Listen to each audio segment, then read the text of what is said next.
공부를 못하고 머리 좋고 그건 두 번째 문제예요. 그런 차이도 있긴 한데 결정적인 톨게이트를 못 찾은 거예요. 결정적 지시를 못 만난 거예요.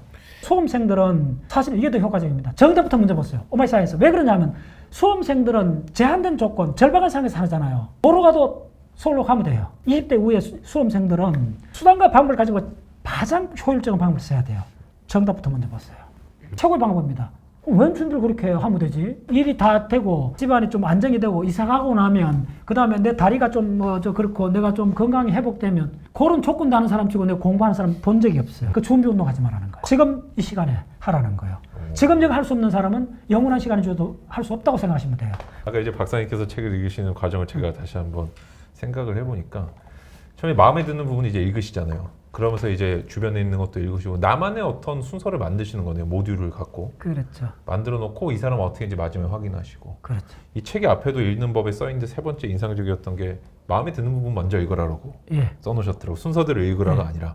이게 박사님이 어떻게 보면은 순서화하는 방법, 개인화된 방법이라 할 수 있겠네요. 결국 말은 뭐냐면 일단 좋아지라는 거예요. 일단 좋아져. 재밌는 부분을 먼저 말해. 먼저 말하는 거예요. 압도적으로 중요합니다. 이게 다시 순서의 법칙입니다. 마지막에 순서가 왜 중요하냐면 조금 어려운 터프한 문제를 만났을 때 모두를 보잖아요. 그래서 가장 쉬운, 가장 친화적인 걸 빨리 찾아야 된다. 시간이 덜 들어서 찾아야 돼요. 자, 그럼 뭐 저 두 사람이 친해지려면 어떻게 되겠어요? 장점을 많이. 그렇죠. 끊임없이 해갖고 뭐 단점부터 많이 드러날 수 있잖아요. 그러면 입체적 사고로 뒷면을 찔러보고 많이 해봐야 돼요. 그러면 내하고 맞는 그 면이 드러나게 되는 거예요. 굉장히 재밌습니다. 이게 제가 지금 뭐가 떠오르냐면요. 우리 데니얼 카놈의 부정성 편향이라는 게 있는데 사람이 뭔가를 볼 때 안 좋은 게 한 개면 좋은 게 5개가 있어야 커버가 된대요. 지식을 봐도 똑같겠네요. 그렇죠. 내가 좋은 게 있어야 얘를 좋아하고 친해지고 공부하고 싶어지고 즐거움이 생기고. 그래서 학부모들이나 공부하는 사람은 길을 쓰고라도 어려운 과목이 있다면 시간을 어마어마하게 쓰더라도 거기서 가장 쉬운 분야를 찾아내야 된다. 저는 그걸 어떻게 경험하면 제 실례를 들어줄게요. 저 전작가 출신이잖아요. 경북대 전작가 출신인데 79학번인데 학생수가 700명이었습니다. 학과가. 그러니까 뭐 엄청 많고 막 경쟁도 심하고 그렇잖아요. 그래서 열심히 이제 하는데 전자공학 처음 해보면요. 2학년 때부터 배우는 전공 막 들어가면서부터 배우는 게 그 전자해로라는 책이 있어요. 밀만 책이라 아직도 악명 높은 거의 뭐 한 800페이지쯤 되는 이런 책이 있어요. 원서를 갖고 하는데 그거가 거의 1년 반 배워요. 이럴 때는. 맞아. 거기서 재미를 못 붙이면 그냥 전작가에서 못 있을 정도로 중요한 책이에요. 메인 과목이요. 그래서 내가 그 전자공학 하다가 너무 마음에 안 들어.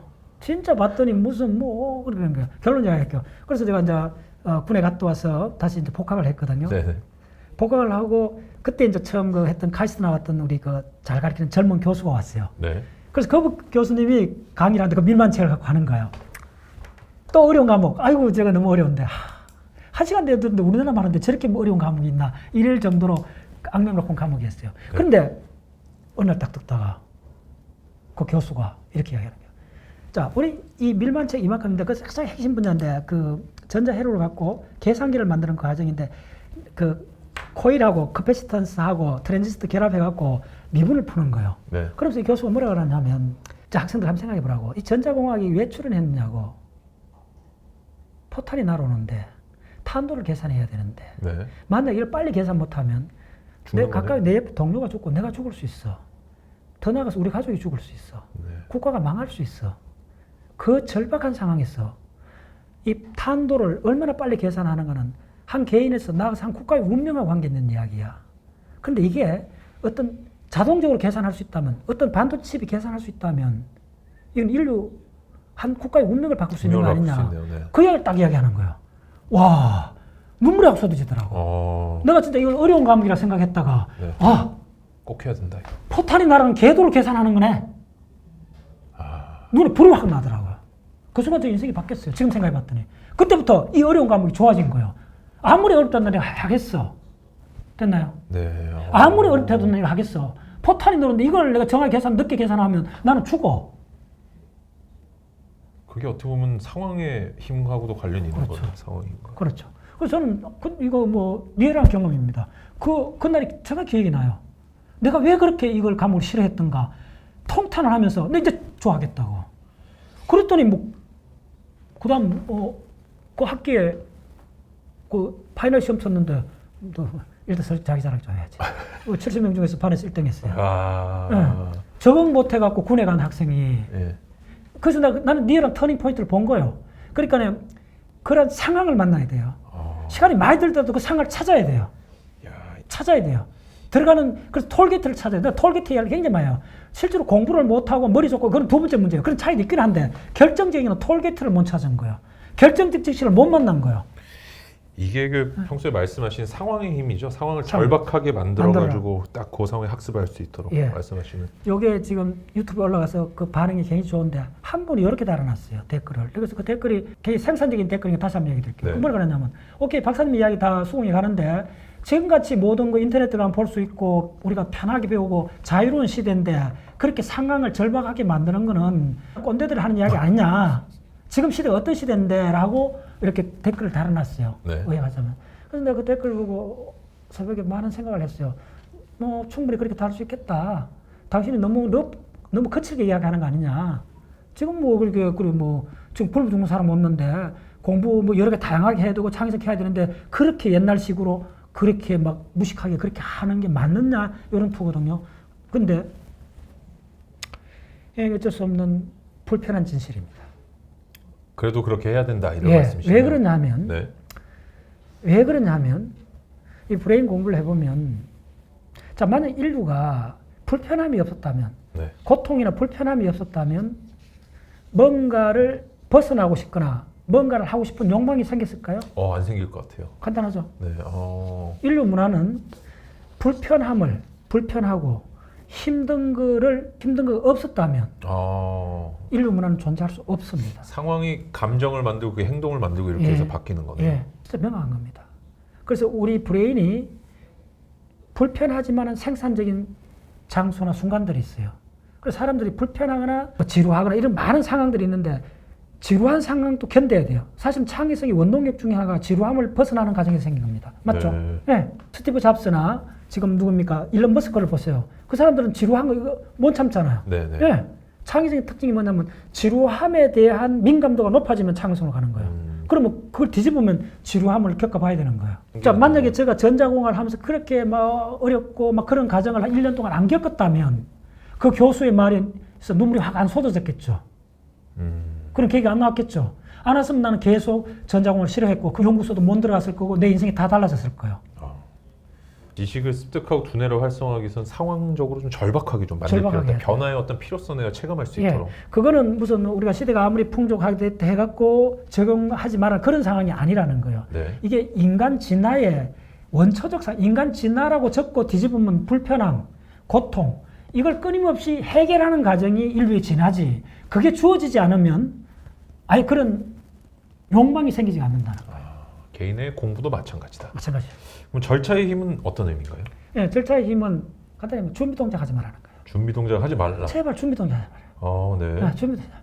왜냐하면 제가 이 과학 운동을 하면서 과학 문화 운동을 하면서 저한테 와서 강의 듣는 사람이 지금 회원이 13,000명인데 계속 지금 늘어나고 있어요.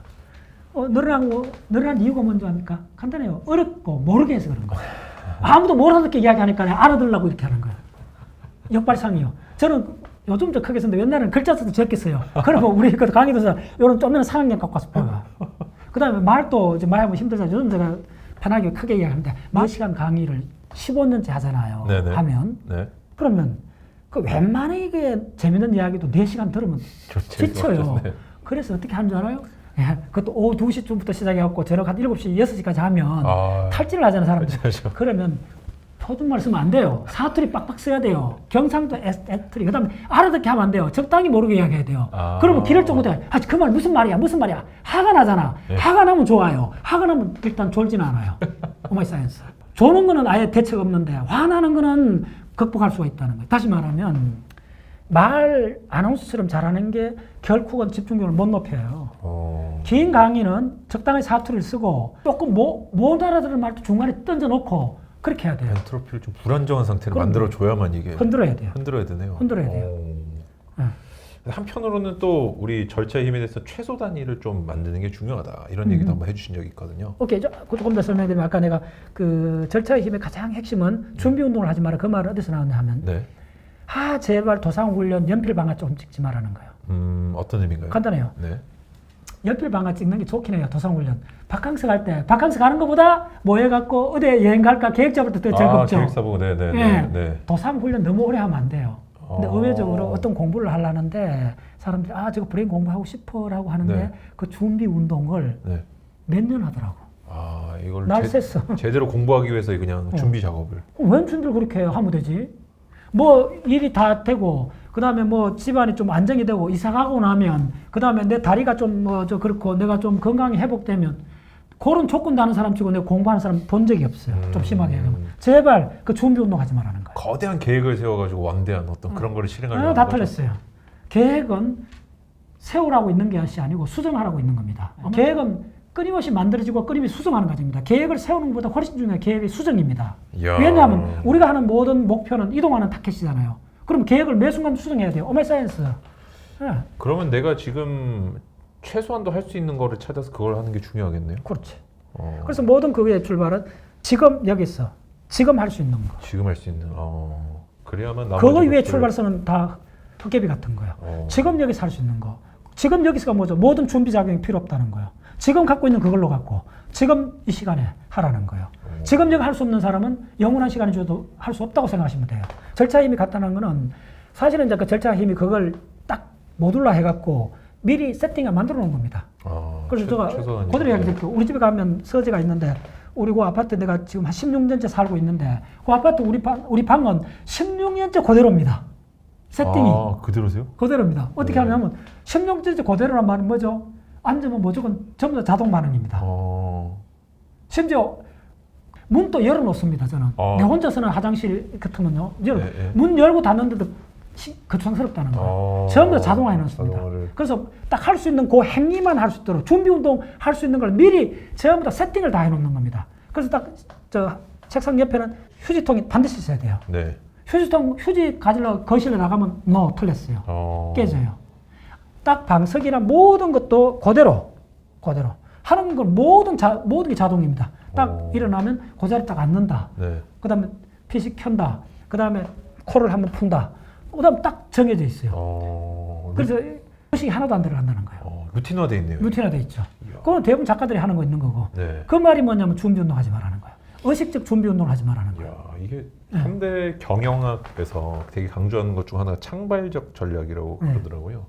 원대하게 요즘 잘 된 아마존, 구글 뭐 이런 기업들을 보면은 엄청난 계획을 세우고 준비 운동하고 이런 게 아니고 일단은 할 수 있는 거를 일단 하고 이후에 수정해 나간다라는 식의 접근이 많은데 뭐 그런 또 같은 말씀을 해주신 것 같습니다. 너무나 이 자명한 게 일단 지금 당장 할 수 있는 건 할 수 있잖아요. 네네. 일단 하라는 거예요. 하고 나면 상황이 바뀌어져 있잖아요. 네네.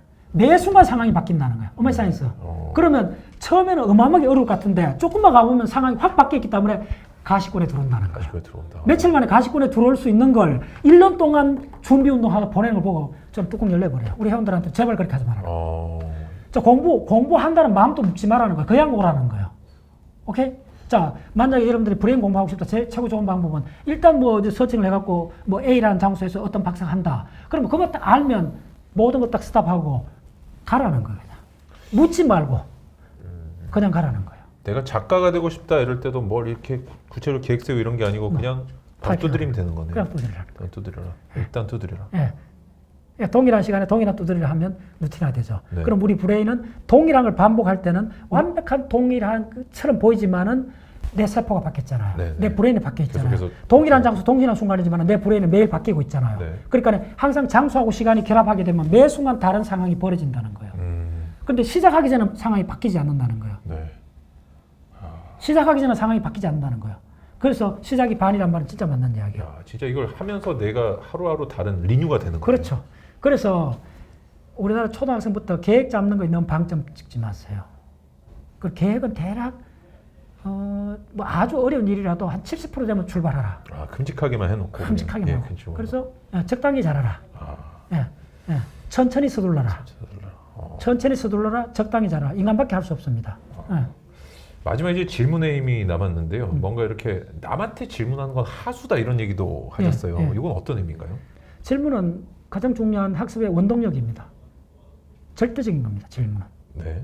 그렇기 때문에 질문은 비장의 카드이기 때문에 남한테 보여주면 안 돼요.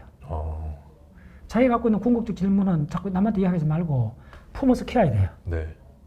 그러면 굉장히 그 욕구가 강해져요. 목욕 가시처럼. 예, 걸려야 돼요. 이빨을 갈아야 돼요. 질문을 깨물 이빨을. 물고 늘어져야 돼요. 그래서 그런 질문들은 심지어 1년 만에 해도 해결이 안 돼요.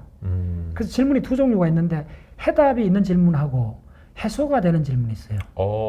해답이 네. 있는 질문과 해소가 되는 네, 질문. 그게 완전히 다릅니다. 우리가 초등학교부터 대학까지 배웠던 거는 해답이 있는 질문이요. 네. 시험 문제에 주어진 질문, 네네, 답이 찾는, 있는 질문이요. 네네. 근데 우리가 만나는 대부분 삶에서 만나는 궁극적인 질문은 해답이 없는 질문이요. 네. 그럼 해답이 없는지는 신이 있느냐, 깨달으면 어떻게 되느냐, 뭐 이런 것도 다 해답이 없는 질문이요. 그럼 그건 인류는 어떻게 해결하느냐 하면 해답이 없는 질문은 해소될 뿐이요.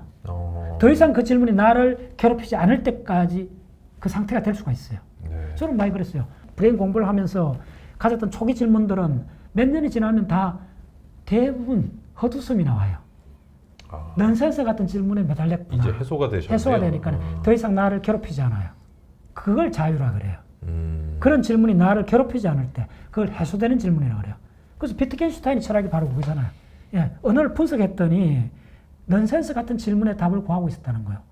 진리라는 게 뭐죠? 누구나 동의하는 진리가 없잖아요. 당신이 말하는 진리하고 내 진리가 다른데 어떻게? 그건 해소될 뿐이에요. 침묵해야 된다. 침묵해야 된다. 그렇죠. 그럼 지금 말씀하신 세 가지를 한번 간단히 정리를 해보면 우리가 어떤 두뇌를 활성화하는 방법으로 첫 번째 상황의 힘, 절박한 상황을 내가 만들어서 들어갈 수 있는 입구를 찾는 게 중요하고 두 번째가 최소 단위를 만드는 절차의 힘, 준비 동작 과하게 하는 것보다는 일단은 큼직한 계획을 세워놓고 실행 단계로 바로. 준비 단계를 강하게 하면 안 되는 이유가 네. 아주 복합적이고 다층적입니다. 네. 준비 운동을 많이 하면 주변 사람이 알아요. 네. 김이 새버려요. 김이 새버린다. 긴밀성이 떨어져요. 네. 비밀 작전을 수행하는데 적이 다 알아본다고 똑같아요. 네. 두 번째는 뭐냐면 시간하고 에너지를 당연히 어마어마하게 잡아들고 그게 습관화돼 버려요. 이게 습관화돼 버려요. 낭비가 습관화되는 왜 습관화되느냐 하면 자기가 브레인을 공부 못하고 어려운 양자역학을 공부 못하는 걸 하고는 싶은데 심리적으로 면피를 해야 되잖아요. 네. 핑계를 대야 되잖아요. 그 핑계를 대는 가장 좋은 과정이 나는 할 준비를 하고 있으라고 이야기를 하는 거예요. 피해버리는. 하는 사람은 할 뿐이지 준비하지 않습니다. 준비하지 않네요. 맞네요. 할 뿐이지. 할 뿐이다. 오직 할 뿐이지. 오직 할 뿐이다. 오직 할 뿐이지. 예. 마지막으로 질문의 힘 같은 경우 우리가 해답이 있는 질문과 해소가 되는 질문이 있는데 특히 제가 느낄 때 수험생 같은 경우는 해답이 있는 질문을 보통 보잖아요. 굿. 예. 그래서 우리 변호사님이 쓰는 책을 사실은 저도 샀더라고요. 네. 내가 웬만하면 자기업에서 거의 안 사는데 그래서 내가 네. 요 책이 와갖고 이렇게 이름 보고 내가 책 봤더니 이거 내가 갖고 있는 책이야. 네. 나는 합격할 공부한다. 네. 내가 제목이 마음대로 샀어요. 저는 이런 책도 샀습니다. 나는 정답부터 먼저 본다. 정답 먼저 본다. 이거 반대하는 사람이 있는데 저는 다른 측면에서 그것도 하나의 전략으로 가능하다 봅니다. 저는 제가 항상 얘기하는 전략이 겁니다. 정답부터 먼저 봐야 돼요. 네. 그것도 하나의 물론 조심스럽게 이야기 되는데 경우에 따라서 좀 다른 양상이 있긴 한데 네. 하나의 수험생들은 사실 이게 더 효과적입니다. 정답부터 먼저 보세요. 오마이사이에서 왜 그러냐면 수험생들은 제한된 조건, 절박한 상황에서 살잖아요. 뭐로 가도 서울로 가면 돼요. 최고의 방법입니다. 그걸 융통성이라 그래요. 정답부터 먼저 보세요. 정답부터. 특히 그거는 어른인 경우는 특히 그걸 권하고 싶어요. 네. 그 일본 사람이 썼는 책에 나와요. 나는 정답부터 먼저 본다는 책이 있어요. 이게 역발상이잖아요. 보통 우리는 수학은 정답 보지 말라고 하는 게 주류 이론이잖아요. 맞습니다. 자, 그것도 내 이야기 드릴게요. 중고등학생들은 그렇게 해야 돼요. 한 80%는 그게 맞아요. 네. 지금 근데 수험생이라는 거는 대부분 어른들이잖아요. 20대 이후의 수험생들은 수단과 방법을 가지고 가장 효율적인 방법을 써야 돼요. 그것은 사실은 정답부터 먼저 봤어요. 일본의 사토 변호사가 쓴 책이었죠. 네. 정답부터는 꼼수 공부법. 나도 샀어요. 그 때문에 샀고 그다음에 그래도 공부는 반드시 합격할 공부를 하셔야 돼요. 공부를 한다. 네. 수험생 입장에서는 공부하면서 이제 굉장히 다양한 소스들이 있고 절차들이 커리큘럼들이 있는데 그래서 이걸 언제 쓸 수 있고 뭐가 중요한지 자꾸 좀 물어봐야겠네요. 이 지식들을 내가 공부를 할 때 질문적으로. 그렇죠.